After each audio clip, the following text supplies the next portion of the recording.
Database management system में आज का हमारा टॉपिक है ट्रांजैक्शन। ट्रांजैक्शन क्या होता है, फुल एक्सप्लेनेशन में इसकी प्रॉपर्टीज़, एडवांटेजेस, डिसएडवांटेजेस भी हम लोग डिस्कस करेंगे। लेकिन सबसे पहले इसका मतलब समझते हैं कि ये क्या होता है। ठीक है, transaction is a collection of operations that are executed as a single unit of work. ठीक है, ट्रांजैक्शन में बहुत सारे ऑपरेशंस परफॉर्म होते हैं जो कि एक सिंगल यूनिट के साथ ही कंप्लीट हो जाते हैं। ठीक है, transaction do not violate any database constant. और ये जो ट्रांजैक्शन होता है ये डेटाबेस के रूल्स को फॉलो करता है, कभी भी इसको वायलेट नहीं करता है। ठीक है, each transaction ensure that these operations are either all completed successfully और रोल्ड बैक। ठीक है, ट्रांजैक्शन जब भी कोई स्टार्ट होता है तो या तो उसका ऑपरेशन सक्सेसफुली कंप्लीट होगा या तो वो कैंसिल हो जाएगा यानी फेल्ड हो जाएगा।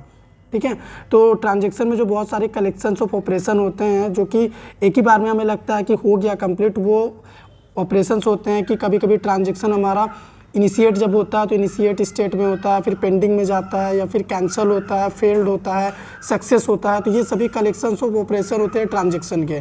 ठीक है, जो कि हम लोग ट्रांजैक्शन इनिशिएट करते हैं तो हमें एक बार में ही पता चल जाता है, तो हमें लगता है कि एक ही बार में हो गया सारा काम, जबकि बिहाइंड द सीन बहुत सारी चीज़ें होती हैं। तो अभी एसिड प्रॉपर्टीज़ ऑफ ट्रांजैक्शन क्या होता है आपको ये बताते हैं हम।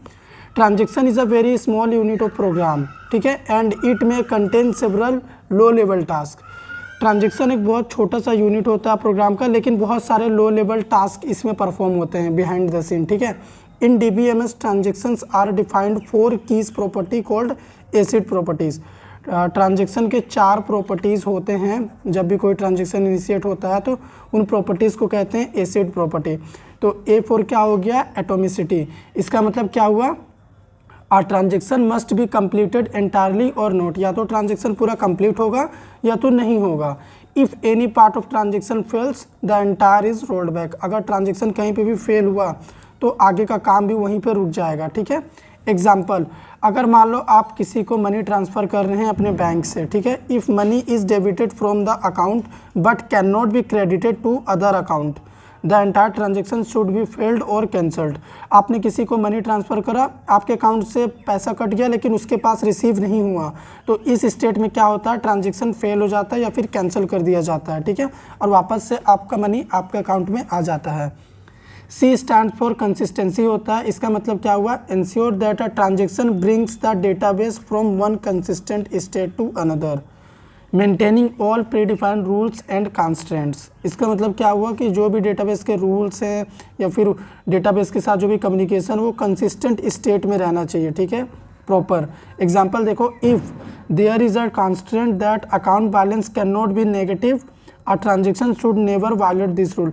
अगर मान लो कोई रूल लगा दिए हैं हम अपने बैंक बैलेंस में कि वो नेगेटिव नहीं होना चाहिए, डेटाबेस में कांस्टेंट ऐड कर दिया, कोई नेगेटिव नहीं होना चाहिए, तो वो रूल वायलेट नहीं होना चाहिए। ठीक है, ट्रांजैक्शन भी वो रूल वायलेट नहीं करेगा, उसको फॉलो करेगा। ठीक है, तो ये होता है हमारा consistency. Isolation, I stands for isolation. इसका क्या मतलब, ensure that transactions are executed independently without interference from each transactions. ठीक है, ट्रांजैक्शन जो होते हैं वो इंडिपेंडेंटली होने चाहिए। ठीक है, किसी दूसरे ट्रांजैक्शन के ऊपर डिपेंड नहीं होना चाहिए। Example, 2 transactions trying to update the same account balance simultaneously should not impact each other. अगर मान लो किसी ने मुझे कुछ पैसे भेजे और मैंने किसी को पैसे भेज दिए, तो ये जो दोनों जो अपडेट है वो मेरे अकाउंट बैलेंस पे होंगे। भले मैंने एक से ज़्यादा ट्रांजैक्शन किए, अलग अलग लोगों के साथ करे, लेकिन ये अपडेट मेरे अकाउंट पे होंगे। ठीक है, किसी और के अकाउंट पे नहीं होने चाहिए। Durability, once a transaction is committed, the changes are permanently saved in the database even in the case of system failure। मतलब अगर मान लो एक बार बैंक अकाउंट से मैंने किसी को पैसे भेज दिए, ट्रांजैक्शन सक्सेसफुल हो गया, फिर जो अकाउंट है अपडेटेड अकाउंट बैलेंस वो परमानेंट डेटाबेस में सेव हो जाएगा। इवन अगर सिस्टम क्रैश भी कर जाता है फिर भी हमारा बैंक बैलेंस का टोटल अपडेटेड बैलेंस हमें दिखेगा। ठीक है, तो ये होता है हमारा एसिड प्रॉपर्टी ऑफ ट्रांजैक्शन। अब चलो हम लोग आपको ट्रांजैक्शन का स्टेट बताते हैं। What is transaction state. अब स्टेट को समझते हैं कि ट्रांजैक्शन कितने स्टेट से जाके कंप्लीट होता है। In DBMS, state of transaction refers to its current status within its life cycle.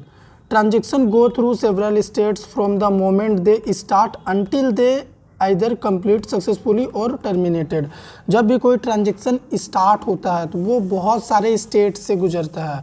तो 5 स्टेट्स होते हैं ट्रांजेक्शन के। सबसे पहला एक्टिव स्टेट, जब ट्रांजेक्शन हम लोग इनिशिएट करते हैं। फिर पार्शियली कमिटेड स्टेट कि हमें ट्रांजेक्शन करना है या नहीं। फिर कमिटेड स्टेट, ठीक है ट्रांजेक्शन सक्सेसफुल कंप्लीट हो गया।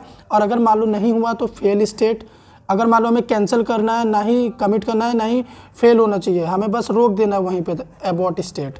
ठीक है, तो ये 5 स्टेट होते हैं ट्रांजेक्शन के। तो एक्टिव में क्या लिखा है मैंने, transaction is in progress executing its operation. ठीक है, यहाँ पे ट्रांजेक्शन जो है वो प्रोग्रेस में है, अपने ऑपरेशंस को परफॉर्म कर रहा है कि अब उसे नेक्स्ट क्या करना है।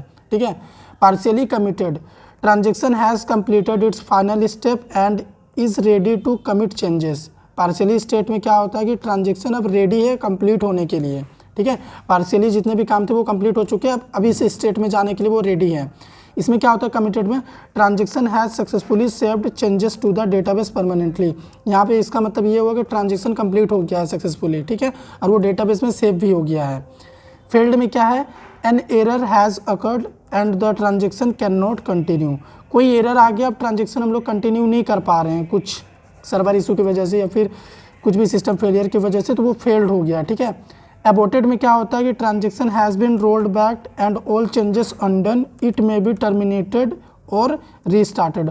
मान लो मुझे किसी को 100 रुपीज़ भेजने हैं, मैंने टाइप कर दिया है 200, तो अब मुझे क्या करना है, इसे कैंसिल करना है, अबॉर्ट करना है। तो ये होता है अबॉर्ट वाले स्टेट में। ठीक है, कि अब मुझे फिर से स्टार्ट करना है, ये वाला ट्रांजेक्शन मुझे नहीं कंप्लीट करना। तो चलो डायग्राम दिखाते हैं हम इसका कि, तो ये हमारे ट्रांजेक्शन स्टेट का डायग्राम। तो स्टार्टिंग में देखो एक्टिव स्टेट यहाँ से स्टार्ट हुआ, ठीक है, इनिशिएट हुआ, यहाँ पे आएगा पार्शियली कमिटेड में, ये सेकंड हो गया हमारा। यहाँ पे हम लोग डिसाइड करते हैं ट्रांजेक्शन आगे भेजना है या फिर नहीं। अब मान लो सब कुछ रेडी है, सब कुछ ओके, तो हम लोग क्या करते हैं, कमिट स्टेट में जाते हैं। और अगर ये कंप्लीट हो गया मतलब डन, ट्रांजेक्शन एंड, ख़त्म। अगर मान लो ट्रांजेक्शन स्टार्ट किए और वो फेल्ड हो गया सीधा, तो अबॉर्ट होगा और एंड हो जाएगा।